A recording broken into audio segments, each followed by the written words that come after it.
So which war was it, old-timer? Which one did you survive?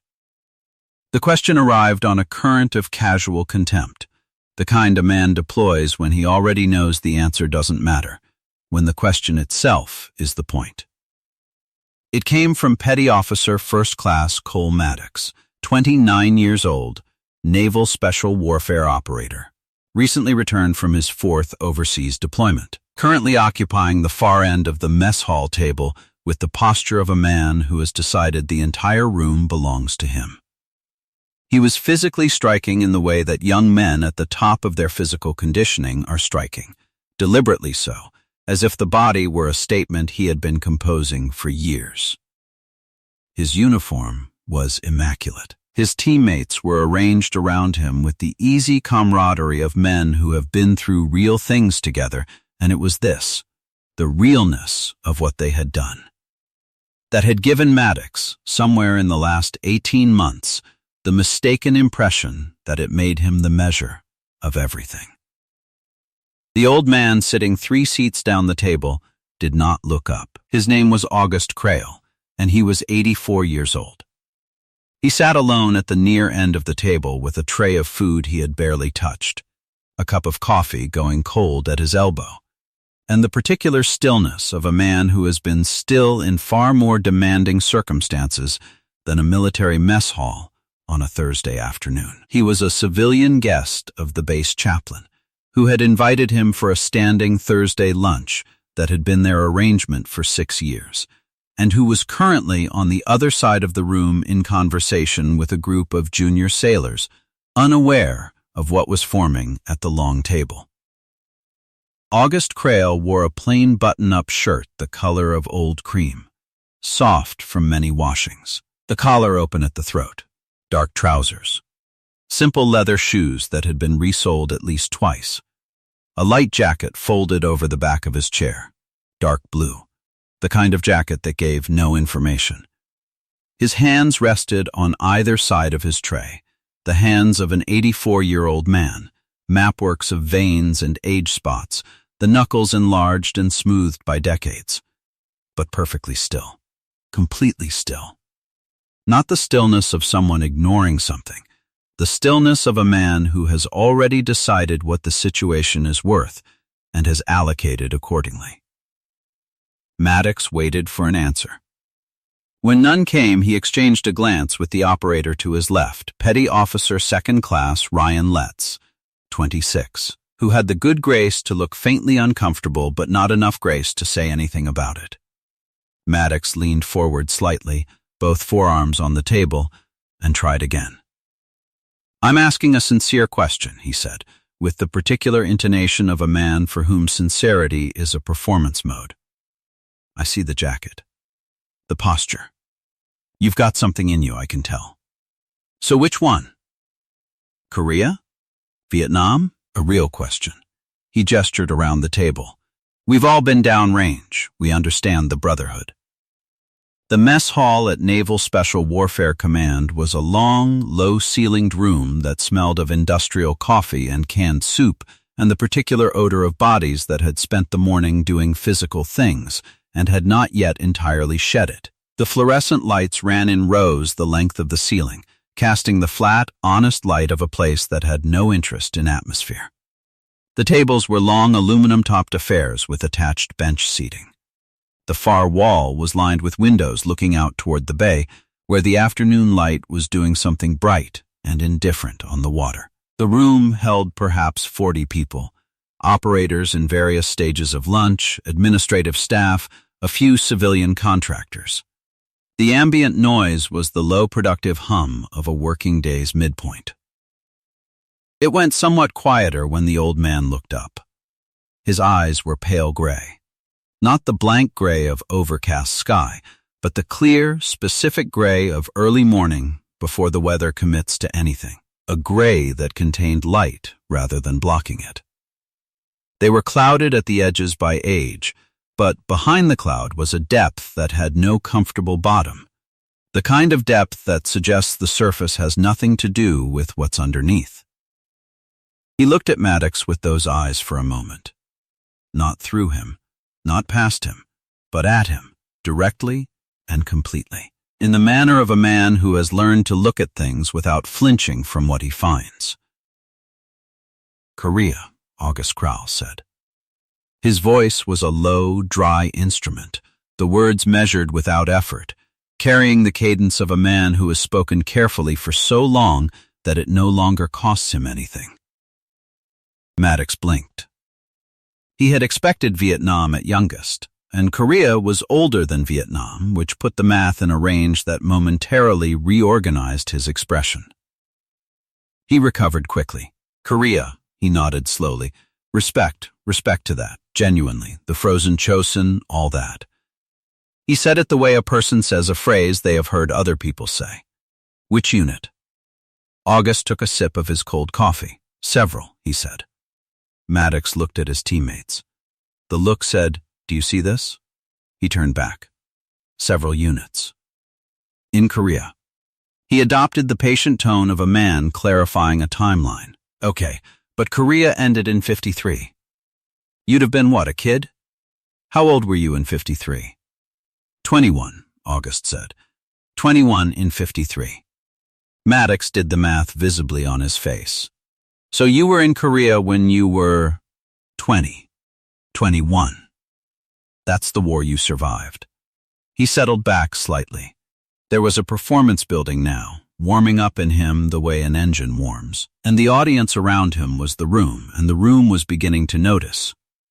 You know, I always think about those guys, the Korea vets.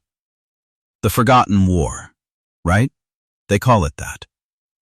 Forgotten, he said the word with a particular emphasis, as if offering it as a gift. That generation, they came home and nobody gave them the same thing they gave the World War II guys. No ticker tape, not much recognition. That must have been, he paused, arranging his face into something approximating thoughtfulness. That must have been hard. Coming home to that. All that sacrifice, and the country just kind of moved on. A few of the operators around him had developed the posture of men who suspect where this is heading and are not certain they want to arrive there. Letts, to his left, was looking at his food. You got any medals from it? Maddox continued. From Korea? Anything they gave you? August set the coffee down. He looked at Maddox again with those pale gray eyes, and something in the look was not anger, not injury, not the fragile pride of a man whose past is being handled carelessly. It was something older and quieter than any of those things, a patience that had been tested by worse than this and had not diminished. A few, he said. A few. Maddox nodded, turning to the table. A few medals from Korea. Good for him, right? That's service. He stopped, because something had just occurred to him that he apparently found amusing. He turned back to August. Wait, you said Korea, but then you said several units. He leaned forward. And you said Korea ended in 53. That's only one war. I asked which war you survived, and you said Korea, but then I'm hearing several units, and I'm doing the math here, and something doesn't. He spread his hands. What am I missing, old-timer? Was it just Korea, or is there more? August Crowell was quiet for a moment. In the quiet, the mess hall made its ambient sounds, the scrape of a tray, the low exchange at the far end of the room, the flat hum of the fluorescent lights, a chair adjusting on tile. The light through the windows caught the surface of the bay and scattered. Which war? August said, with the deliberate patience of a man honoring the question while knowing the answer will not land where the asker expects. Do you want to start with? The mess hall went quiet, not gradually, not in stages. In one clean motion, the way a room goes quiet when something has been said that the air needs time to process. The scraping of the tray stopped. The low exchange at the far end trailed off. The chair adjusting on tile went still. 40 people in a long, low-ceilinged room arrived simultaneously at the same suspension of breath. Maddox stared at him.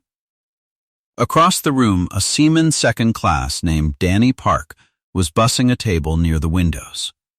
He was 20 years old, the son of a Korean War veteran who had never spoken about what he had seen, who had carried the silence of it into his kitchen and his living room and his backyard for 60 years, and who had died the previous spring with the silence still intact. Danny Park had grown up understanding one thing about men who came home from real wars. They did not need to tell you.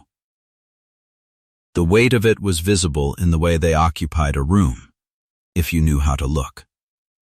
He had been watching August Crail since the old man sat down. He set down his bus tray. He walked to the kitchen pass-through, told the line cook he needed 2 minutes, and went through the back door into the corridor that connected the mess hall to the administrative spaces. He walked quickly to the duty desk at the corridor's far end and asked for the base command Master Chief's office.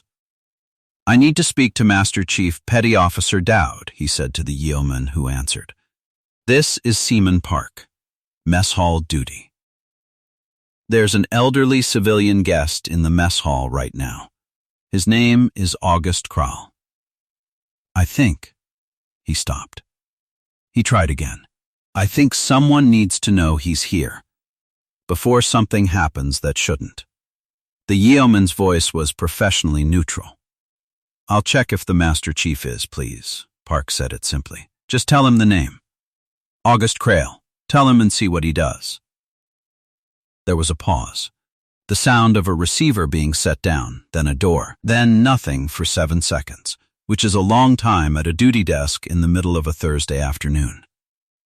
When the Master Chief's own voice came on the line, it arrived at a register that Park had never heard a Master Chief use, stripped of the institutional bass note that Master Chiefs carry the way other men carry their names, stripped of the professional weight, reduced to something direct and almost thin. Say that again. August Crail, Master Chief. He's in the main mess hall, Building 7. He's a guest of the chaplain. Petty Officer Maddox has been. Who else is in that room? Park gave him a rough count. Stay where you are. A pause that was not a pause so much as a reorganization of air. Do not let anyone leave. I'll be there in 4 minutes. Another pause. Then, with a quietness that was more emphatic than volume, Danny. Is he all right? Park had not given his name. He registered this and filed it away. Yes, Master Chief. He's all right. Good. 4 minutes. The line closed.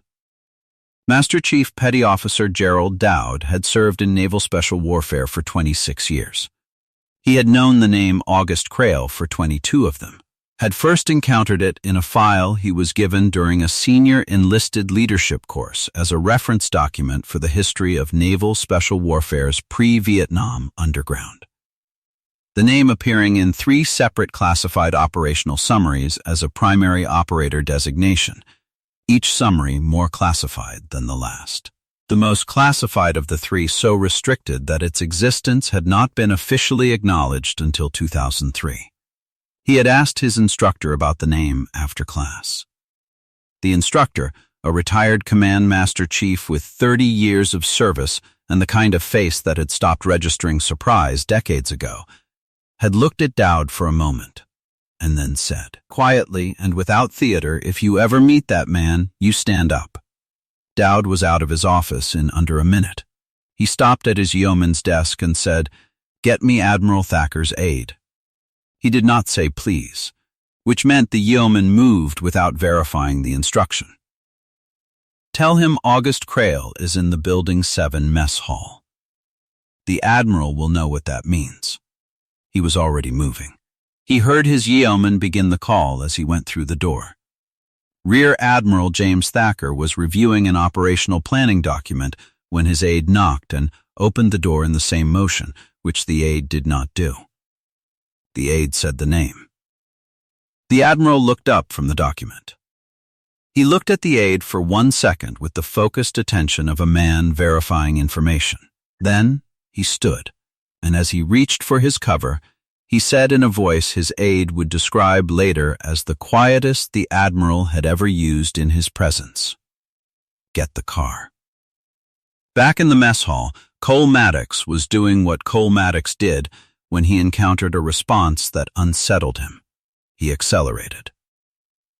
"Which war do I want to start with?" he repeated. He laughed, but it was a working laugh, the laugh of a man buying time. All right. I'll play. He leaned forward on his forearms again. "Let's start with Korea, since that's what you led with. Then we'll see what else comes out." He glanced at the table. Most of his teammates had gone to a particular kind of stillness. The stillness of men who have been in enough situations to recognize when something is tilting in a direction you didn't intend. Maddox had not recognized it yet. "You want to tell me what units, since we're going several?" August Crail set his hands flat on the table on either side of his tray. His hands were perfectly steady. Every person at the table was watching those hands. 7th Infantry Division, he said.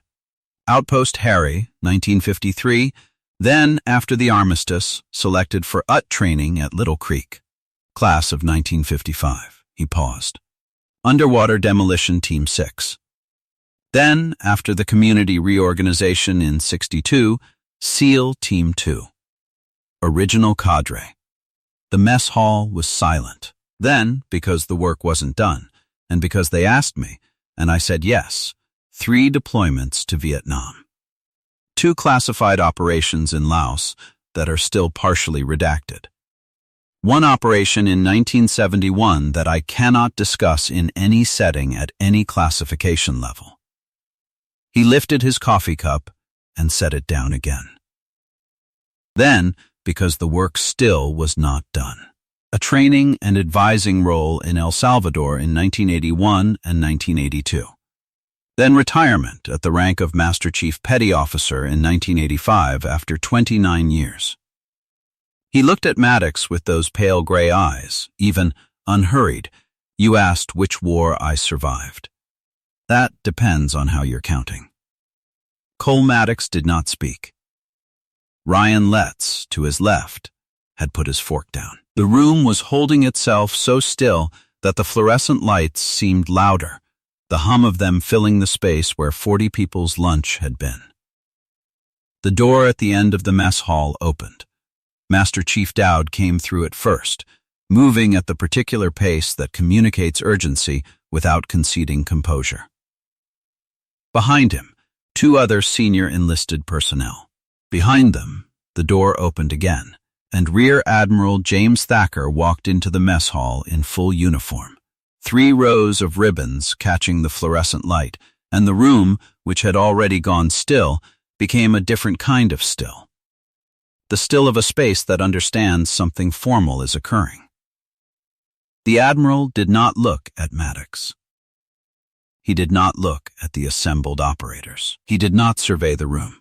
His eyes found August Crail at the near end of the long table and moved directly toward him, and the path of his movement was so direct and so certain that the people between them simply moved aside without being asked. He stopped in front of August Crail. He looked at the old man in the cream-colored shirt and the dark trousers, at the cold coffee, at the barely touched tray, at the jacket folded over the back of the chair. He looked at the hands flat on either side of the tray, the river stone knuckles, the steadiness of them. Then Rear Admiral James Thacker came to full attention and rendered a salute that was, in the judgment of every person in that room who had ever seen a salute, the most precisely executed, most deliberately held, most completely serious salute they had ever witnessed, right hand rigid at the brow, elbow parallel to the deck, spine locked, the posture of a man rendering to another man the full and unreserved weight of institutional and personal honor. Held 1 second. 2, 3, 4, August Crail raised his right hand and returned it. The Admiral lowered first. "Master Chief Crail," he said, "I apologize that no one was at the door to greet you." "You came quickly enough," August said. Someone at the far end of the room had risen to their feet. Then someone else. By the time the Admiral turned to address the room, Most of the mess hall was standing, and the ones who weren't were in the process of getting there. Not because they'd been ordered to, but because some situations produce their own protocol. The Admiral reached into his breast pocket and produced a single index card, on which a yeoman had, in the 3 minutes between receiving the call and the Admiral's departure, pulled and printed the essential facts of a service record that the Naval Special Warfare Command kept in a separate file from its standard personnel database, maintained by hand, updated annually. Passed from Command Master Chief to Command Master Chief across 4 decades as a custodial duty that needed no explanation beyond the name at the top. "I want to read you something," the Admiral said to the room, "so that we all understand who is sitting at this table." He read it in full. The 7th Infantry Division. Outpost Harry. The UT Selection. The Original SEAL Team 2 Cadre. The 11 Combined Deployments. Korea, Vietnam, the Classified Laos Operations, El Salvador. The Bronze Star with Valor. The Silver Star for actions in Quang Tro Province, in which Master Chief Krale, as sole surviving element leader following the loss of 3 teammates in a helicopter insertion gone wrong, completed the assigned reconnaissance mission, transmitted the intelligence that allowed a subsequent airstrike to prevent a massed attack on a Marine firebase, and walked out of denied Territory 41 miles on foot over 4 days. The Purple Heart, and the 2nd Purple Heart, and the 3rd Purple Heart. The Navy Cross for the 1971 operation he had said he could not discuss, whose citation had been partially declassified in 2009, which the Admiral read aloud now in the flat light of the mess hall, and whose language caused 3 operators at the table to look at the ceiling and return their eyes to the floor. Then the last item on the card. Master Chief Krale, the Admiral said, holds the Medal of Honor, awarded 1968 for actions in Gangnam Province. He looked up from the card. The citation contains a line that I want to read exactly. He looked at the card. Quote, "Master Chief Krale's actions on this occasion represent a standard of valor that the board considered, in frank deliberation, to be without peer in the modern history of naval special warfare." End quote. He folded the card. The mess hall was so quiet that the sound of the bay, 14 feet of wall away, was audible. The small rhythmic sound of water moving against a dock. The enemy had a name for him, the Admiral said. During his Vietnam deployments, North Vietnamese Army intelligence circulated an internal warning regarding an American operator they had been unable to identify, track, or counter effectively across 11 separate engagements over 6 years.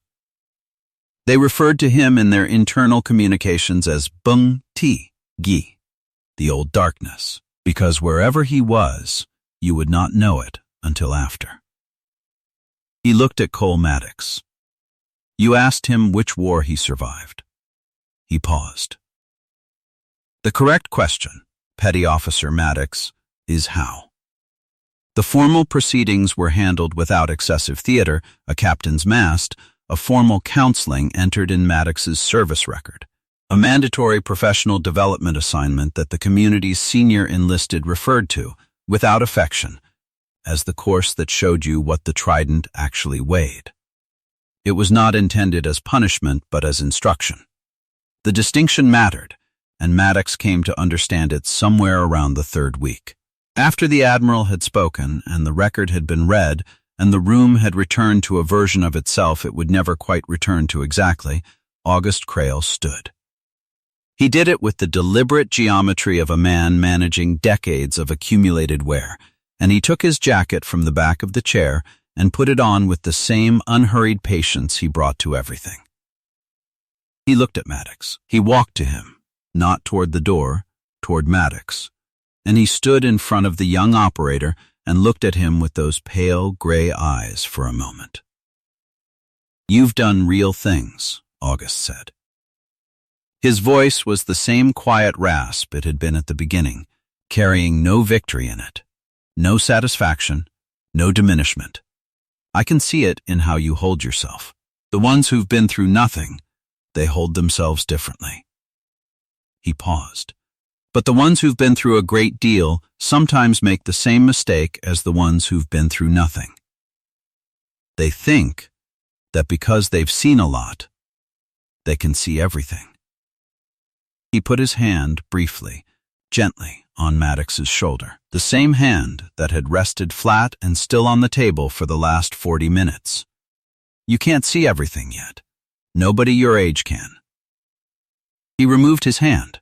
That's not a flaw. It just means you're not done yet. He picked up his tray, carried it to the return window himself, and walked out of the mess hall at the pace of a man with a quiet afternoon ahead. 8 weeks later, Cole Maddox drove 40 minutes on a Saturday morning to a veterans community center on the outskirts of the city, where a woman at the front desk directed him to a room in the back that smelled of coffee and old carpet and the particular warmth of a space that had been used regularly by people who needed a place to sit. August Crail was at a table near the window with 3 other men of similar vintage, playing cards with the focused pleasantry of people who do not need conversation to enjoy each other's company.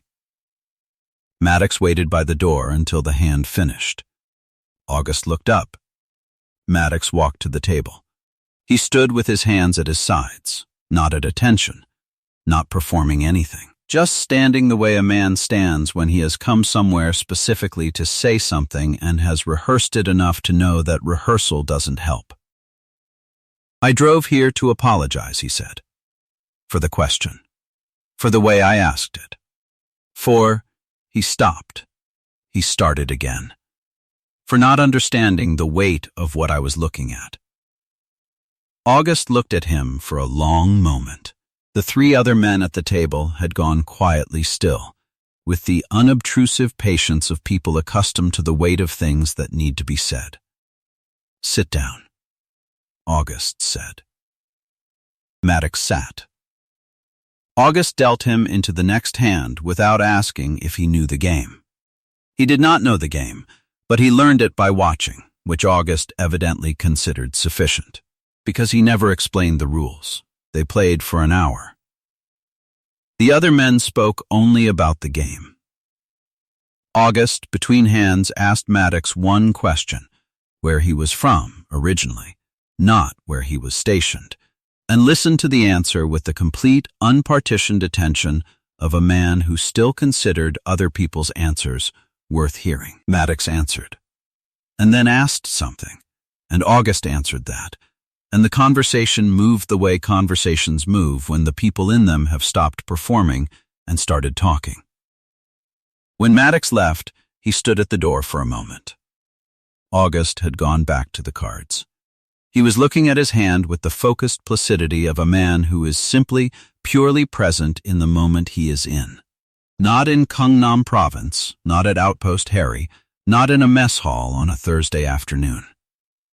Here, in a room that smelled of coffee and old carpet, playing cards with 3 old men on a Saturday morning, alive, Maddox drove back to the base in the kind of quiet that is not empty, but full of something he didn't have a name for yet, but recognized as the beginning of a much longer education.